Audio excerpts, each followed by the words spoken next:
Inspiratif hidup. Jangan jadikan kegagalan kemarin sebagai penghambat hari ini. Semangat untuk membuat hari esok lebih baik melalui hari ini.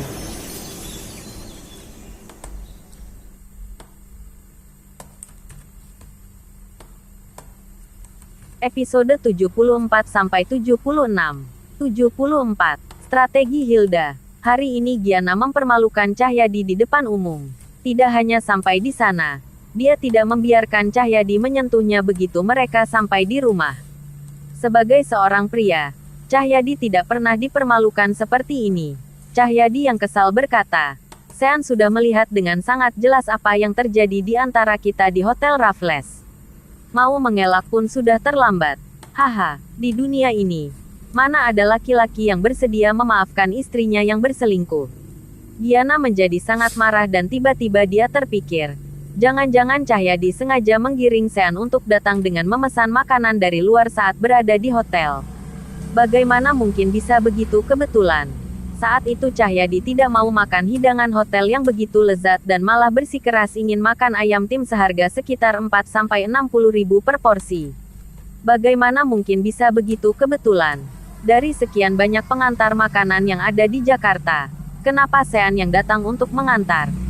Belum lagi, pengantar makanan dari luar biasanya tidak diperbolehkan mengantar sampai ke kamar tamu. Jika Cahyadi terlalu malas untuk turun dan mengambil pesanannya sendiri, dia bisa menyuruh pelayan hotel. Hotel bintang 5 pasti menyediakan pelayanan seperti itu. Akan tetapi, Cahyadi sengaja meminta Sean untuk mengantar ke atas. Semuanya terlalu kebetulan. Jika bukan Sean yang mengantar, jika Sean pergi sesudah mengantar makanan sampai ke lobi, Sean tidak akan memergoki Giana dan Cahyadi. Jika itu semua tidak terjadi, sekarang Giana sudah menjadi istri seorang presiden direktur. Giana menyimpulkan, kemungkinan Cahyadi memang sudah sengaja mengatur semua ini. Giana bangkit, berdiri dengan penuh amarah, dan memekik, "Cahyadi, kamu benar-benar tidak tahu malu. Jelas-jelas kamu tahu aku wanita bersuami, tapi kamu masih mendekati dan merayuku dengan uangmu. Semua gara-gara kamu. Kamu sudah menghancurkan rumah tanggaku." Cahyadi mencibir, "Segala sesuatu tidak terjadi tanpa alasan. Giana, kamu benar-benar wanita tak tahu diri. Mau bagaimanapun aku mengganggumu, tidak akan ada gunanya. Jangan coba-coba menyalahkanku atas kesalahanmu sendiri.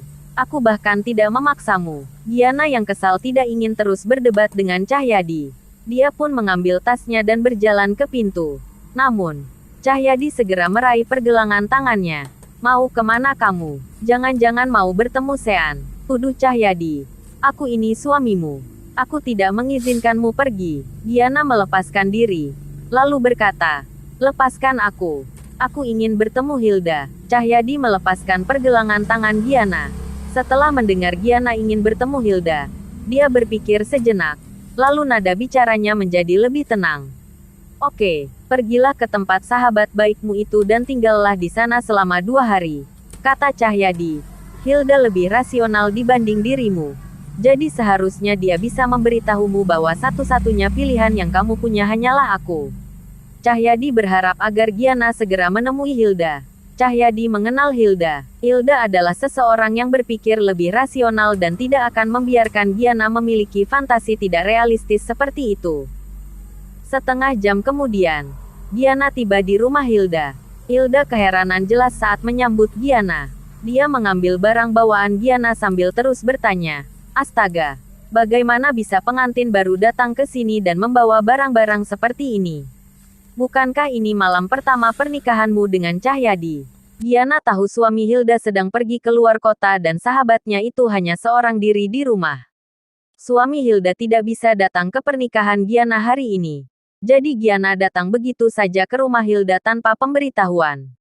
Giana berjalan ke ruang tamu dan berkata dengan frustrasi, "Hilda, kamu juga sudah melihat sendiri. Sean bukan laki-laki tidak berguna. Dia Presdir Yuwono. Apa yang harus aku lakukan?"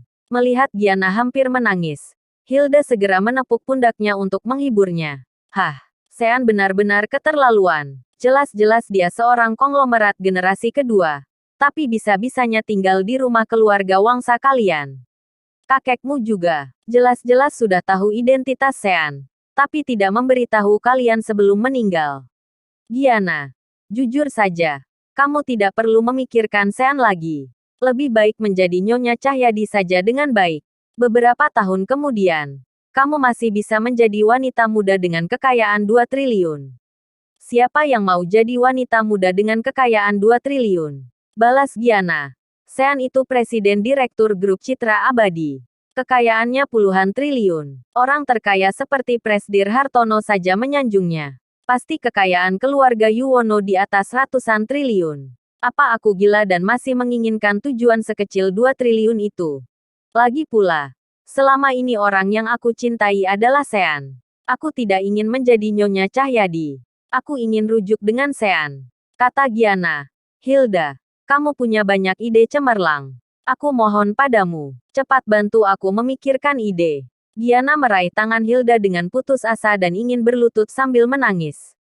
Namun, Hilda hanya menggelengkan kepalanya tanpa daya. Menurut pemikiran Hilda, cara yang paling masuk akal adalah dengan menjadi Nyonya Cahyadi terlebih dahulu, lalu berhubungan dengan Sean secara diam-diam.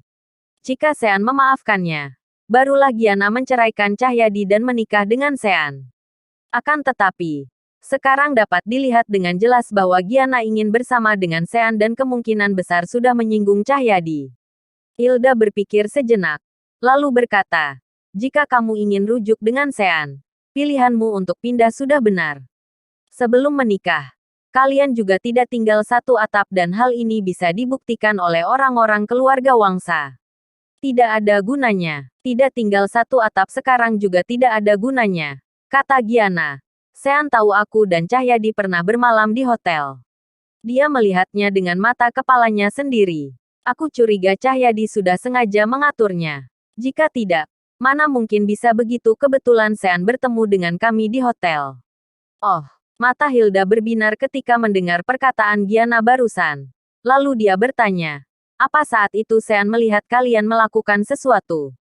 Giana berusaha mengingat-ingat dan menjawab. Dia melihatku mengenakan jubah mandi dan berdiri di kamar.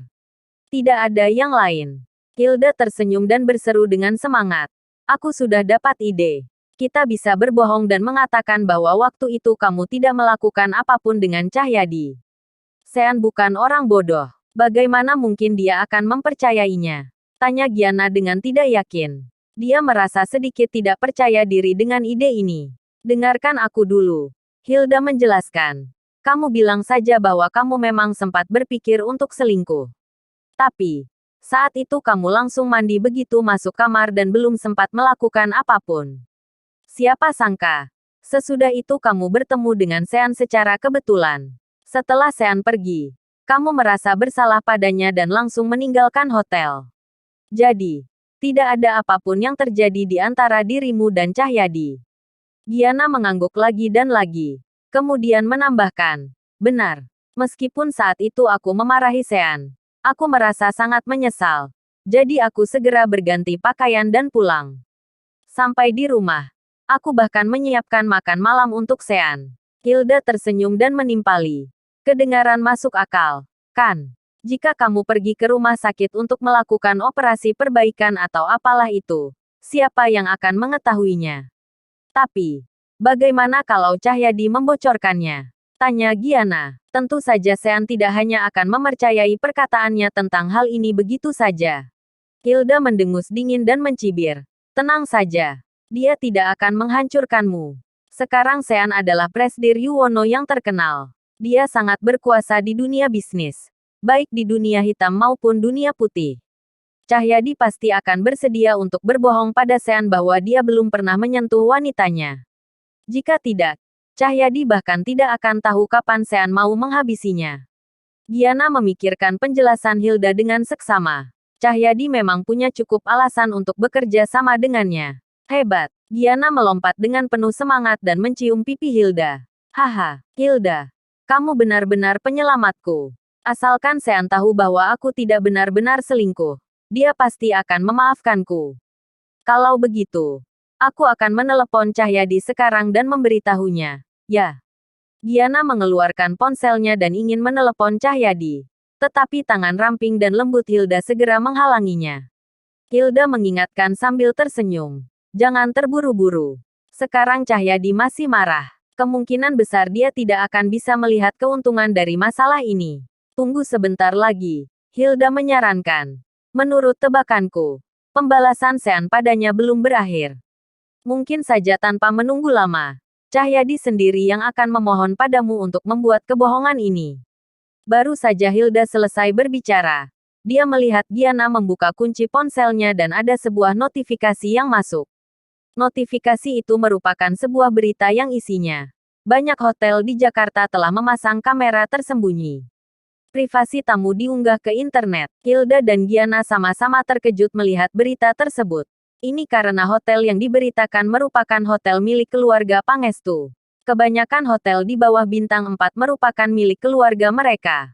Giana membuka berita tersebut dan melihat bahwa nama-nama hotel itu, tanpa terkecuali, semuanya adalah hotel keluarga Pangestu.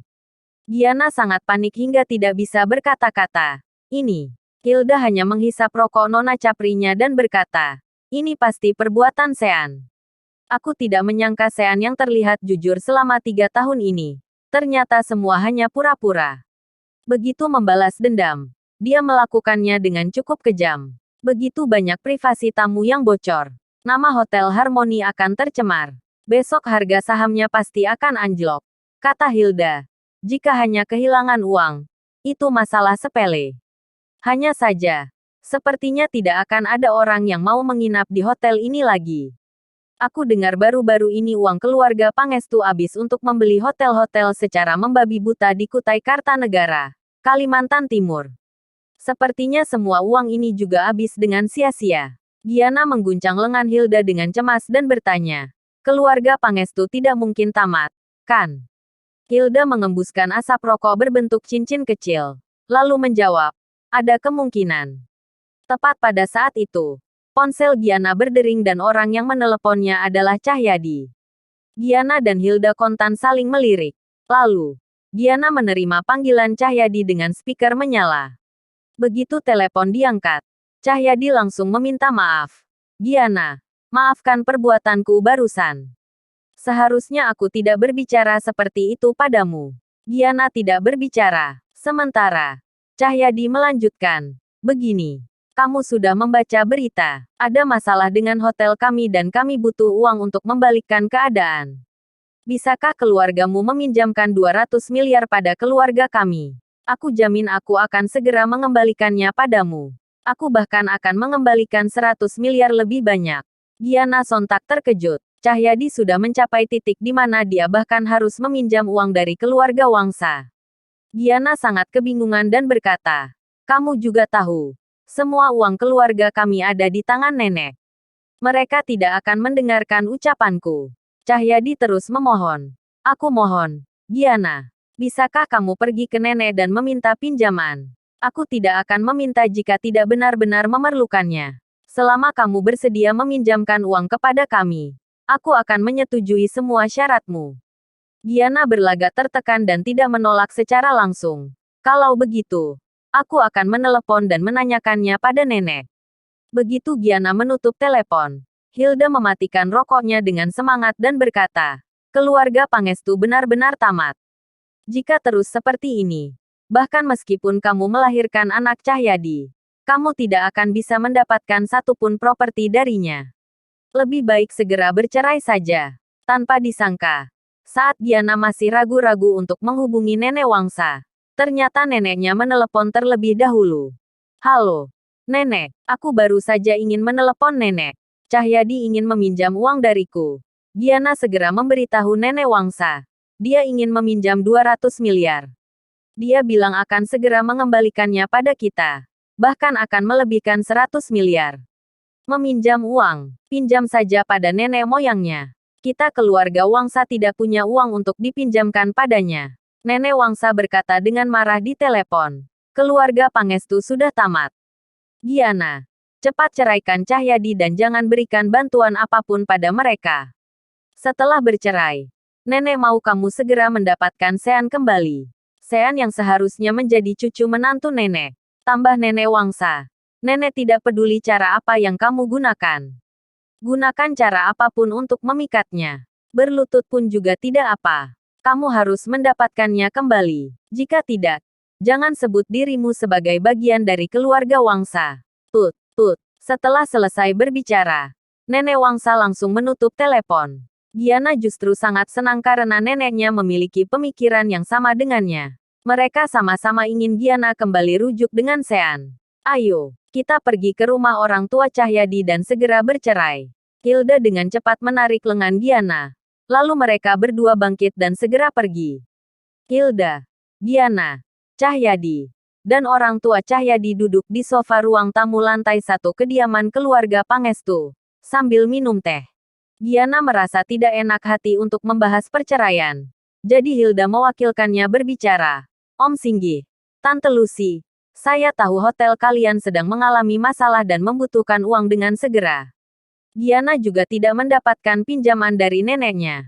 Dia hanya memiliki beberapa ratus juta dan saya hanya memiliki beberapa puluh juta.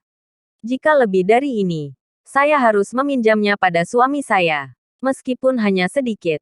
Ambil saja. Hilda mengeluarkan kartu ATM dari tasnya. Namun, Singgi cepat-cepat mengembalikan kartu ATM itu. Saya tidak bisa menerima uang Nona Hilda, kata Singgi. Kami memang sedang membutuhkan uang, tapi saya bisa menyelesaikannya sendiri. Singgi merasa sangat malu dan tidak memiliki muka untuk menghadapi Giana, menantunya ini. Awalnya Giana menikah dengan keluarga kaya raya. Tetapi keluarga Pangestu sudah ingin meminjam uang darinya di hari pertama pernikahan. Ini benar-benar sangat memalukan. Baiklah kalau begitu. Jika masih ada yang dibutuhkan, silakan temui saya. Hilda melanjutkan. Di satu sisi, saya sebagai orang luar tidak seharusnya terlibat dalam masalah ini. Tapi, di sisi lain, Giana adalah sahabat terbaik saya. Jadi kebahagiaannya adalah kebahagiaan saya. Dia dan Cahyadi benar-benar tidak cocok. Tidak akan ada hasilnya jika mereka memaksakan diri untuk bersama. Saya harap kalian mengizinkan mereka untuk bercerai. Wajah Singgi, Lucy, dan Cahyadi langsung menjadi pucat. Singgi merenung sejenak, lalu berkata, saya tidak meminta Nona Giana untuk tinggal. Apalagi berbagi suka dan duka dengan keluarga Pangestu. Jika Nona Giana ingin bercerai, maka bercerai saja. Nona Hilda benar. Saya juga setuju. Lucy menimpali. Menurut Lucy, manfaat dari perceraian Cahyadi dan Giana jauh lebih besar daripada kerugiannya. Sekarang keluarga Pangestu menjadi sasaran karena Sean. Jika Cahyadi terus berusaha menguasai wanita Sean, hal itu akan sangat membahayakan Cahyadi sendiri. Cahyadi mengepalkan tangan kanannya erat-erat. Dia tidak rela kehilangan wanita yang bahkan belum sampai 1 hari dinikahinya. Cahyadi pun berseru dengan lantang. Aku tidak akan bercerai. Plak, Lucy melayangkan tamparan ke wajah Cahyadi. Hanya karena kamu merebut wanita Sean, perusahaan ayahmu saat ini diserang. Kamu masih bertingkah tidak peduli seperti ini. Lucy memaki Cahyadi. Segera ceraikan Nona Giana. Beritahu teman-temanmu yang tahu kamu pernah tidur dengan Nona Giana. Bilang pada mereka bahwa itu hanya bualan dan tidak ada yang terjadi antara dirimu dan Nona Giana. Dengar. Tidak. Lucy sangat jarang menegur Cahyadi. Dalam beberapa tahun terakhir, Cahyadi belum pernah melihat ibunya semarah ini. Cahyadi bahkan menangis. Seorang pria dewasa meneteskan air mata di hadapan 3 orang wanita. Cahyadi berdiri dengan enggan dan berseru. Cerai. Ya, cerai. Giana, aku akan membuatmu menyesal suatu hari nanti. Giana tahu bahwa Cahyadi tidak ingin berdamai. Tanpa banyak bicara, Giana hanya berkata, aku akan menunggumu di pengadilan negeri. Setelah mereka selesai berbicara, Giana dan Hilda pamit terlebih dahulu. Begitu keduanya pergi, Lucy menyeka air mata Cahyadi dengan tisu dan berkata, Nak, jangan menangis. Saat kamu pulang sesudah bercerai, Ibu menyiapkan beberapa wanita untukmu. Semuanya ada di kamar di lantai 2. 2 hari ini kamu tidak usah pergi kemana-mana. Tiduri saja wanita-wanita itu. Dengar? Tidak. Hah. Cahyadi tertegun. Bahkan air matanya berhenti mengalir. Dia pun bertanya. Bu, apa maksud ibu? Cahyadi tidak mengerti. Mengapa ibu menyiapkan wanita untukku? Memangnya perlu menyiapkan hal-hal seperti ini setelah bercerai? Jangan khawatir. Pokoknya dengarkan saja kata-kata ibu, kata Lucy. Semua wanita ini sangat cantik. Kamu pasti menyukai mereka. Cahyadi menelan ludah. Oh, episode 76. Bertemu Giana lagi. Cahyadi pergi ke pengadilan negeri dengan diantar sopir dan ditemani 2 pengawal dari rumah. Bahkan, ada juga pengawal khusus di depan dan belakang mobilnya. Kamu takut Sean membalas dendam pada Cahyadi, kata Singgi dengan penuh amarah. Coba saja kalau dia berani menyentuh putraku. Di rumah, wajah Singgi terlihat muram dan urat-urat di wajahnya terlihat. Singgi sudah bisa menebak mengapa Lucy memberikan wanita-wanita untuk putranya. Lucy khawatir Sean akan mengebiri Cahyadi. Jadi dia meminta Cahyadi untuk memberikan keturunan terlebih dahulu agar jangan sampai Cahyadi bahkan tidak bisa memiliki anak. Persiapan seperti ini termasuk sangat menyedihkan. Bagaimana kamu tahu kalau Sean tidak akan berani? Balas Lucy. Kamu juga lihat sendiri hari ini. Andy, John, semua memandangnya seperti tuan mereka. Padahal, mereka berdua adalah orang-orang bengis yang tidak kenal hukum. Mana ada hal yang tidak berani mereka lakukan. Prang, Singgi melempar vas bunga ke lantai dengan penuh emosi. Lalu, dia berkata dengan geram. Putraku akan celaka. Aku akan bertarung dengan Sean sampai titik darah penghabisan. Lucy menggelengkan kepalanya dan berkata, Singgi, kamu tidak perlu terlalu khawatir. Jika Sean benar-benar ingin melakukan sesuatu pada putra kita, dia pasti sudah melakukannya sejak lama. Bagaimana aku tidak khawatir? Balas Singgi dengan emosi. Alasan mengapa dia tidak bertindak adalah karena Giana. Dia ingin melihat Giana menikahi Cahyadi sebelum mulai membalas dendam dan itu artinya mulai hari ini. Lucy memegang tangan Singgi dan berkata, kamu urus dulu saja masalah perusahaan. Besok pagi-pagi benar, aku akan pergi menemui Sean di grup Citra Abadi. Semoga masalah ini dapat diselesaikan. Singgi mengangguk. Tentu akan sangat bagus jika masalah ini dapat diselesaikan secara damai. Bagaimanapun juga, kekuasaan yang dimiliki oleh Sean terlalu besar dan tidak terduga. Keluarga Pangestu sama sekali bukan tandingannya. Pada pukul 11 malam, sebuah landaulet Maybach berwarna putih bersih dan tanpa cacat perlahan melaju ke area Pondok Indah. Perbedaan antara mobil mewah ini dengan mobil mewah lainnya adalah mobil ini agak terlihat seperti kereta karena memiliki kokpit depan dan belakang yang terpisah. Selain itu, atap bagian belakang mobil ini juga dapat dibuka. Kebetulan cuaca Jakarta di bulan Mei sedikit panas, diikuti dengan angin sepoi-sepoi di malam hari. Dari kejauhan, bagian depan mobil terlihat mewah di tengah gelapnya malam. Sementara di bagian belakang mobil, lampu menyala dan atapnya terbuka. Cahaya yang memancar dari jok belakang memberikan kesan yang mewah pada mobil itu. Kemewahan mobil itu membuat orang yang melihatnya hanya bisa menghela napas. Di kursi belakang, samar-samar terlihat seorang pria berjas putih sedang duduk dan minum sampanye. Para wanita di sepanjang jalan ingin berlutut dan meminta nomor teleponnya. Pangeran, benar-benar seperti seorang pangeran di negeri dongeng. Tidak ada wanita yang layak untuk bersanding dengannya. Saat mobil hendak memasuki gerbang perumahan, Hilda menghentikan kereta mewah ini dan berteriak memanggil, Sean. Presdir Sean. Sean melirik ke kanan dan perlahan-lahan menurunkan jendela mobil. Meskipun atap mobil itu terbuka, jendelanya tertutup. Hilda. Tentu saja Hilda bukan satu-satunya orang yang ada di sana. Giana berada di sampingnya. Giana mengenakan gaun Chanel hitam. Dia masih terlihat sangat cantik, memikat, berkelas, dan elegan. Melihat penampilan Giana, Sean tersadar bahwa kecantikan seseorang tidak akan banyak dipengaruhi oleh suasana hati atau karakternya. Sean. Giana memanggil Sean. Meskipun Giana mengenakan pakaian mahal, sekarang dia sedang berdiri di luar mobil seharga puluhan miliar. Tentu saja dia merasa seperti seorang pengemis. Sementara, Sean duduk di dalam mobil mewah seperti seorang pangeran pada zaman kuno. Sean mengabaikan Giana, tetapi menatap Hilda. Sejujurnya, hubungan Sean dan Hilda dalam 3 tahun terakhir tidak terlalu buruk. Hilda bisa dibilang sahabat Giana yang paling baik terhadap Sean di antara teman-temannya yang lain. Semua teman Giana yang lain memandang rendah Sean.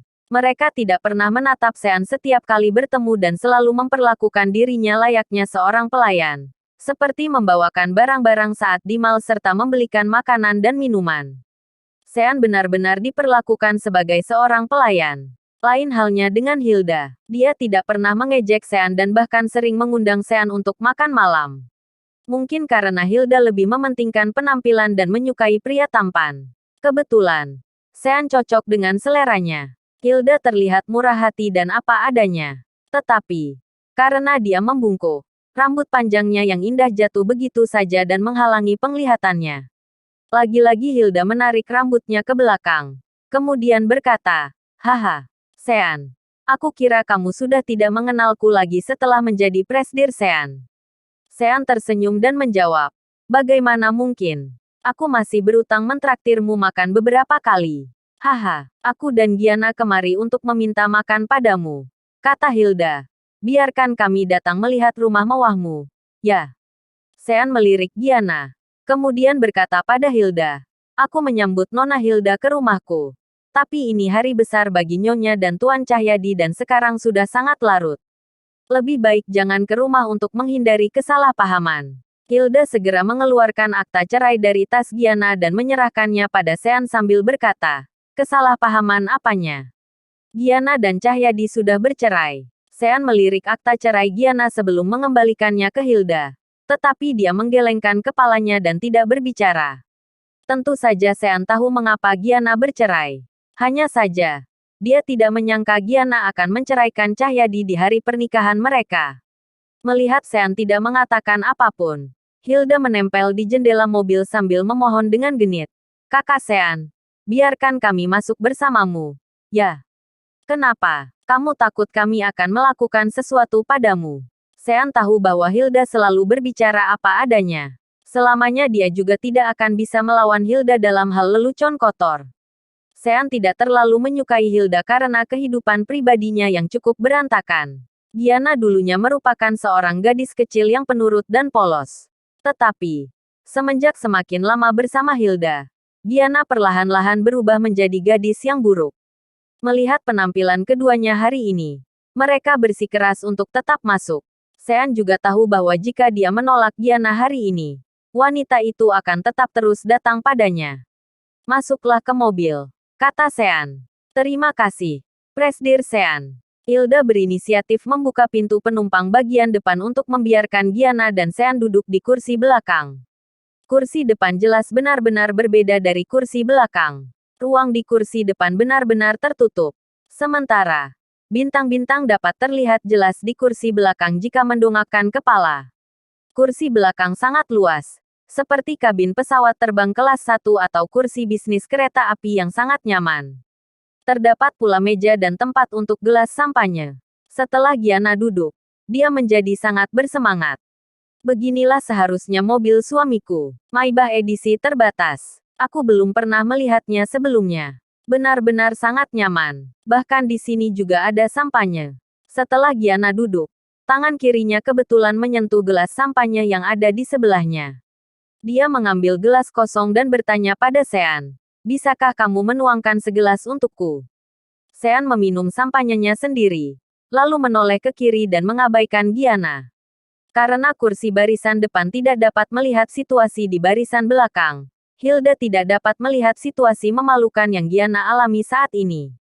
Dalam 2 menit, mobil akhirnya berhenti. Sopir membukakan pintu untuk Sean. Kemudian dia membawa kedua tamu memasuki rumahnya. Begitu memasuki lantai 1 rumah Sean, Giana dan Hilda dikejutkan dengan berbagai dekorasi mewah yang ada di rumah tersebut. Mereka berdua adalah wanita cantik berkulit putih yang kaya raya. Mereka sudah pernah memasuki berbagai macam rumah. Akan tetapi, rumah milik Sean ini memiliki kemewahan dan keindahan yang jauh di luar pemahaman mereka. Terima kasih sudah mengikuti channel Wan dan Putra Orsia. Jangan lupa subscribe, like, and share. Tunggu episode selanjutnya. Salam silaturahim.